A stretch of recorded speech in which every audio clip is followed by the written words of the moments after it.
Hello, my name is Sarah and welcome to my channel. Today I'm going to be doing my mid-August wrap-up.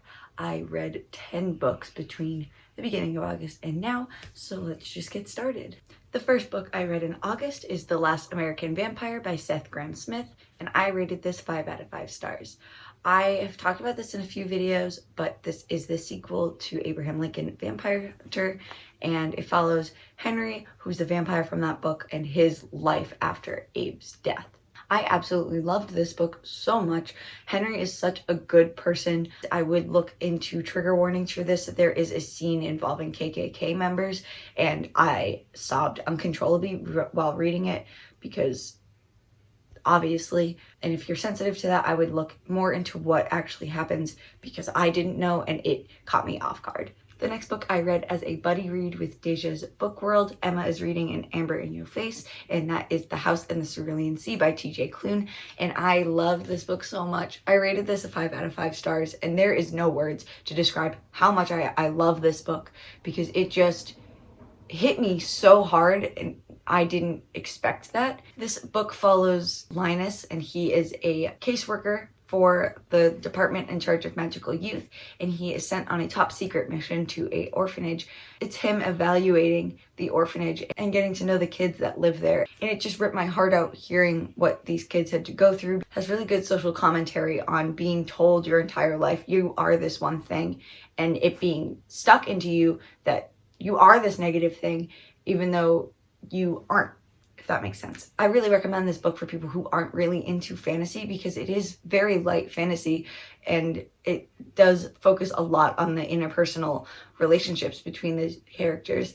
I did annotate this book and I had a really fun time doing it. I not only did the tabs on the sides, but I did do little like sticky notes whenever I had a thought, and I had a lot of fun doing that, and I think that really added to my enjoyment of this book. Next, I read Dead to Her by Sarah Pinborough, and I gave this a really low 3-star. This book follows two women who are both the second wives to their husbands, and they have a relationship, and there's an attempted murder against one of their husbands, and it just left a bad taste in my mouth. The main character is pretty racist. Even though her love interest is a black woman, she still like says and does a lot of things that aren't okay. And there's a white character in here that does voodoo, which also left me very uncomfortable because if you know anything about voodoo, it's not something to take lightly, and it is definitely like a Creole thing and not a white person thing. And the fact that there's one scene where she runs up to a black woman and says, "Do you know this other black woman?" And the woman's like, "No, I don't know her. Who are you talking about?" She's like, "Oh, I saw you there the other night. Didn't you? How do you not know this woman that I'm talking about?" And it's like, well, because this is definitely my least favorite of Sarah Pinborough's books that I've read. I am going to be very wary going into her books in the future because I heard a lot of good things about this, but I didn't hear that negative aspect. Next, I read Nyxia by Scott Reingard, and this was another 3 out of 5 stars.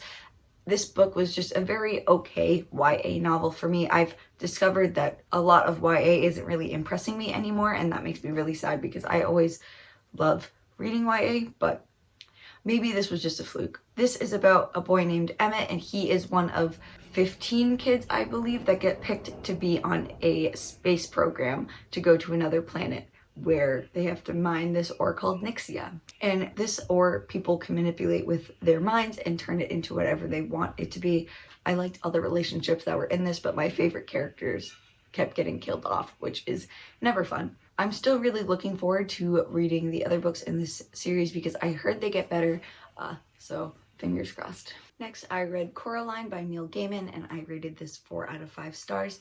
This was pretty fun. In this book, Coraline and her parents move into a new apartment, and Coraline finds a door that is locked. And one night while she can't sleep, she goes and finds that the door has been unlocked. And it is, in fact, a portal to a world that's just like hers, but somehow different. It is the source material for the movie, and the movie is one of my favorite kids' horror movies behind Monster House, because duh. We're dead. You've killed us and now we're dead. Shh. And it was really interesting to see the source material for that movie and see what they changed. I would say that the movie is scarier than the book, even though I heard that the book was scarier, but that might just be because I remember watching it as a kid and being terrified. Next, I read Mexican Gothic by Silvia Moreno Garcia, and I rated this a 4.5 out of 5, but on Goodreads, it's a 4. This book was everything I wanted it to be, and the only reason I lowered it a half a star is because there's one character that makes me so uncomfortable, and even though I'm sure that's what the author's intent was, it just unsettled me to the core that I couldn't rate this 5 stars in good conscience. In this book, Naomi gets a frantic letter from her newlywed cousin saying, "I need help, come save me." And Naomi's father sends her to visit her cousin to see what's wrong because her husband says that nothing is wrong, but this letter says otherwise. The descriptions in this book of the horror aspects just left me so unsettled that I was reading this and I felt like these things were happening in my house. I went into this book not knowing too much, and I recommend you do the same because it just hit me that much harder. And even though I know that this author writes other genres, I'm really looking forward to picking up other books by her. Next, I read Shorefall by Robert Jackson Bennett, and I rated this a 4 out of 5 stars. This is the second book in the Foundry Side series. I definitely like the first book better than this one, but I did like the main character more in this. In this series, there's things called founders. They can write script to enchant objects to make them do what they want them to do without having to do the upkeep. For example, pipes are enchanted to only allow water to flow one way, and wheels are enchanted to roll as fast as they're going downhill. Doors are only allowed to open if a certain person touches them. And this book, a girl finds that she can talk to these objects in her mind and manipulate them into doing what she wants them to do. This is a very dense adult fantasy, and it does have a lot of lore and background information, which I find very interesting. It just took a lot away from the story for me. I don't think the third book has been announced yet, but I'm really looking forward to rereading these first 2 books to see if I like them more than I did this time. Then I read The City We Became by N.K. Jemisin, and I also rated this 4 out of 5 stars. In this world, there are people who are the embodiment of cities, and they awaken when something bad is happening in their city. In this case, it is New York City, and every borough is a different person, and they have to learn how to work together to fight against the evil being that is trying to annihilate their world. This book was definitely a setup for future books because nothing really happens until the last couple of chapters, but I find that that's kind of how N.K. Jemisin's first books are. I'm from Boston, so I don't really know too much about New York since I've never really been there. But N.K. Jemisin did a very good job of making it so it was easily understandable who these people were and what they stood for within their borough. I did like that this book was inspired by some of Lovecraft's short stories. He's not a personal favorite of mine, but my tattoo artist really likes him, and I've read all of his short stories. I'm really excited to see where the rest of this series goes because I expect it to be amazing. Next, I read I Am Malala by Malala Yousafzai, and I rated this a 5 out of 5 stars. This is a memoir of Malala's teenage life before and after she is shot in the face by the Taliban for standing up for women's rights to go to school. This book was very interesting because you don't really see the positive sides of people who have gone through tragedies such as this. You only really see what happened during the event and afterwards, and this really went into her life before she was shot. I am guilty of not knowing too much about the Middle East and what they're actually going through out there because I am sheltered and privileged to live in the United States, where I don't have to know what's going on out there. The media doesn't tell me, and it's something that I have to look into myself and learn about. And though I have read all of Khaled Hosseini's books, he is from Afghanistan and Malala is from Pakistan. So it's 2 totally different countries with 2 different cultures and different experiences. And I think it is important to learn about countries that I don't know too much about and know very little about or know very skewed information about. And desert fantasy is my favorite subgenre, and a lot of it is inspired by Islam, and I am guilty of not knowing more than base level of what they teach you. I was lucky enough to go to a high school where a lot of the teachers were very liberal, so we weren't taught very skewed information. We were taught a lot of real history and things that actually happened instead of what the United States likes to claim happened.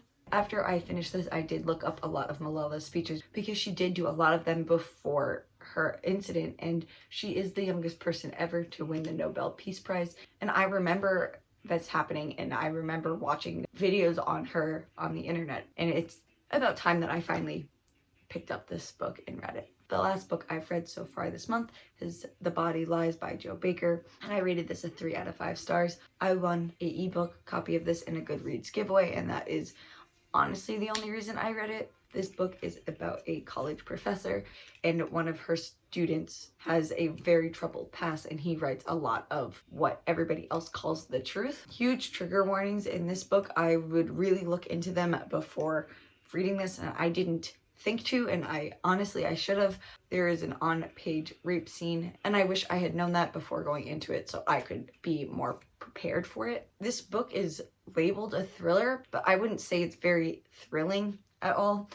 It does jump around between being the teacher's point of view and things that her students have written. The writing was really good, and I listened to the audiobook as well, and Imogen Church is the person who narrated it, and she narrates all of Ruth Ware's books, and I love her. So I think that's really what saved this book for me. I don't really have very many thoughts about this book, and I finished it yesterday, so you know, it happens. Do you have a favorite book that you've read so far this month? Let me know in a comment below. Don't forget to leave a thumbs up and subscribe. I do videos every Wednesday and sometimes Sundays. There wasn't one this week because I bought a video game.